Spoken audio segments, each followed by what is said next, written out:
Let's get this bread. What's up, you guys, and welcome to my channel. Welcome to an outlet with yours truly, with Zethu.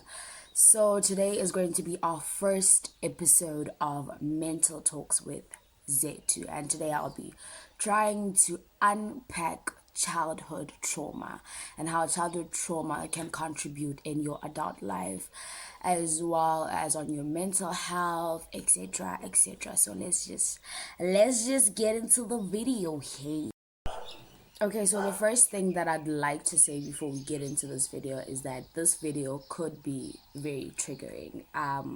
So if you feel like this could trigger any of your anxiety or any of your depression or any of your mental illnesses, please don't watch this video. Like, it's okay, you don't have to watch this video. So yeah, so basically what childhood trauma is, I'm so sorry, my dog is barking in the background. I don't understand why. But anyways, so childhood trauma, what childhood trauma basically is, it's adverse childhood experiences that happened when you were younger. For example, physical abuse. For example, gaslighting. You were sad about something when you were younger and they just didn't want to listen to you. They didn't want to hear you out. They didn't care. And from then on in your adult life, you're just like, I'm never venting out to anyone again because this is what happened when I was a child, and who says it's not going to happen again. And another thing could also be sexual assault. And actually, research actually shows that childhood experiences could also affect not only your mental health, but also they could, like, it could affect you physically. I forgot what those diseases are, but it could affect you physically, your appetite, maybe you're always exhausted, things like that. But I'm not saying just because you're always tired it means that you got childhood trauma, no.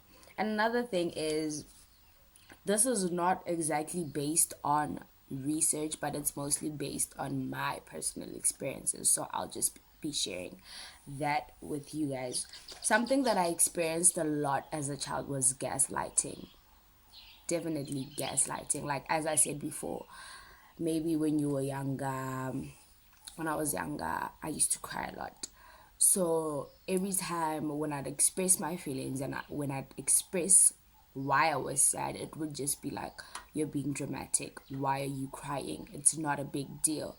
So now in my teenage years, when I'm getting older, I'm like,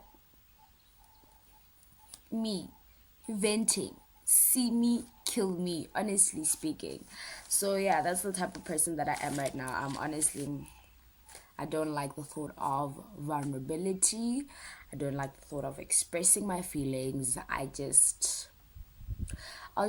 simply die, man. I'll just simply die on my own without expressing how I feel, because I just feel like whatswana. You understand what I'm saying? Another thing is trauma from rejection. Have you ever been rejected as a child? Like, let's say for example, you couldn't get most of the, in the primary school that I was in. I'm not saying I experienced this, but in the primary school that I was in, a lot, like, if you weren't playing netball or rugby, you were nothing. Why it's about nothing? You were absolutely nothing. And I was never good at netball because I was too rough for that sport, and that's why I opted for rugby, but that's a whole other story for another day. So let's say for example you didn't play netball. Now, since you didn't play netball, you couldn't get into certain friendship groups. You understand? Things like that. I'm not sure if I'm making sense, but yeah, that's an example of rejection, or that's what I feel is an example of rejection, as well as, let's say for example, rejection from your siblings, not being able to spend a lot of time with your siblings as they grow older. Like, let's say for example, your sister Usiaka, she's like 5 years older than you. When you guys are very little, you guys are always together, always messing around, but now when they get to a certain age, they're going out with the boys. they're going out with the girls, they're doing this, they're doing that, and they don't have time anymore. So that I'm not sure if it's a traumatic experience as such, but it does cause a lot of maybe insecurities and a feeling of rejection as well. And it's actually quite sad. It's not nice, and it does play out, I think, when you get older, because you haven't healed from that. I think most of you, most of us, let me say me, I haven't healed. I'm so sorry about the lighting. I think the lighting keeps changing. I don't know. But anyways, so yeah, I think most of us, or let me say me, let me not involve you guys in my business. Um, I haven't healed from some of the traumatic experiences that I've had, and that's why they play out in my adulthood, in my adult life. And also, so another thing is that there are a certain wounds that come from childhood experiences. Firstly, we have childhood trauma, I mean. Firstly, we have the abandonment wound rule. Girl, the abandonment wound, the guilt wound, the trust wound, and the neglect wound. I think the neglect wound works hand in hand with the trauma from rejection, basically. And what happens when you have the neglect wound is maybe you struggle to let go, you fear vulnerability, and you are very easily triggered and easily angered, and you you don't like involving yourself in certain spaces because of that fear of neglect and that fear of rejection, right? And yes, I'm reading from my notes because I know if I don't make notes, I am definitely going to forget what I wanted to speak about. That's just how I am. And I used to be so against making notes when I was like in high school because it took so much of my time. And by the time I'm done making notes, I'm too tired to create content or anything like that. Not necessarily content, but in high school I did drama, so yeah. Anyways, then we have the abandonment rule. Why do I keep saying abandonment rule? The abandonment wound. And basically what the abandonment wound makes you feel, it makes you feel left out, and you normally attract emotionally unavailable people. You're mostly drawn to unavailable people, and I honestly can't explain why. And then we have the guilt wound. Now, the guilt wound is feeling bad for asking for help, feeling bad for telling people when you need something, feeling bad, feeling like you're ungrateful, you don't ask for anything, and that I feel attacked. I kind of feel attacked because I don't like, as I said before, I don't like asking for help. I don't like asking for anything. So now I just feel like I'm exposing myself. I'm exposing myself. I don't know. I don't know. But anyways, um so yeah, and also I think from why did my voice just go? Okay, so also I think that another thing that comes from childhood trauma is the syndrome. And basically what the imposter syndrome is, for example, let's say you're dating some girl and you're like, no, she's only with me because she hasn't seen what a terrible person I am. No, I don't deserve anything that I work for. No, I don't deserve this. It's almost as if you always feeling like good things aren't supposed to happen to you. You don't deserve anything good in this world. And let me tell you something, your anxiety and your depression is lying to you. If that's how you feel, anxiety and depression is lying to you. You are deserving of light. You are deserving of all good things, regardless of your past or regardless of things that have happened to you in the past. It wasn't your fault. That's one thing that I want to tell you.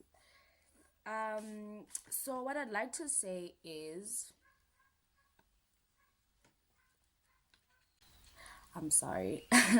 What I'd like to say is free yourself from your childhood trauma. Try as best as you can to heal. I know therapy is flipping expensive. First of all, therapy is supposed to be free and mandatory. Imagine how beautiful life would be if therapy was free and mandatory. Okay, another thing that I'd like to say is you need to heal and you need to free yourself from childhood trauma and you need to break the cycle because most of the time, the childhood trauma that we have are traumas that come from our parents and their parents and their parents' parents, and it's been brought down from generation to generation to generation. And you need to be that person that is going to be like, you know what? I don't want my kids to go through what I went through. I don't want my kids to feel like they can't talk to me. I don't want my kids to feel like, I want my kids to be my best friends. I'm not saying best friends in the sense ya gore ba go phaphele. No. But I'm just saying they're supposed to feel free talking to you about anything and everything that is bothering them, and they shouldn't feel scared and they shouldn't feel like you're going to judge them like Batong Zethu, why went Israel? Why didn't you do this? I taught you better than that, things like that, wapo. So then also, as much as childhood trauma shapes your character and shapes you into who you are today, it affects you badly most of the time. That's how I feel. I feel like childhood trauma, most especially if you haven't healed from it at a certain age in your life, it will affect you badly. Okay? And then oh yes, another thing that's linked to childhood trauma is trying not to cry because you don't feel safe. I think I've mentioned this before, trying not to cry because you don't feel safe. You're just uncomfortable. The thought of crying just makes you uncomfortable, most especially in front of people. Most especially in front of people. I don't think a lot of people like to cry in front of strangers. Personally, I highly recommend crying. Do you understand me? Cry. After crying, you'll feel like, yeah, now I can see clearer, everything's gonna work out. When you're bottling those emotions up, the day you burst, the day you, the day you, it's gonna be scenes on scenes on scenes, love. What else? Okay, so another thing that I'm not sure if I want to read this anymore, but anyways, so a couple of weeks back, I was talking to a friend of mine, and we were speaking about this childhood traumas, blah blah blah blah blah blah, and then we asked each other to write a childhood, no, not a childhood, a letter to your younger self. Basically, I wrote mine and she wrote hers. So this is an abstract from my letter. Let me find where to read. My letter was very short. The only thing that I kept saying, I just kept apologizing all the way. I'm sorry, I'm sorry, I'm sorry, I'm sorry. I think my younger self needed to hear that. They needed to hear that they weren't the cause and they didn't deserve anything that happened to them when they were younger. So, okay, let me read this part. I'm sorry for the nights you cried and spent alone. I'm sorry for the overwhelming loneliness you still feel. I promise to heal you, to heal your heart. I want you to know that you are loved and you are more than enough every night and every sunrise. Look at me loving on myself. Uh, um yeah, so that's an abstract from my younger self, and maybe you should write a letter to your younger self as well. Maybe that will help you unpick unpack the things that you need to unpack about your childhood and the things that happened to you, because maybe before watching this video you didn't realize that maybe there are a lot of things that you didn't heal from. I'm not saying everyone that's watching this video has experienced childhood trauma. I'm not in your business like that. I'm just sharing my opinions, my thoughts. Please don't bash me. Please don't bash me.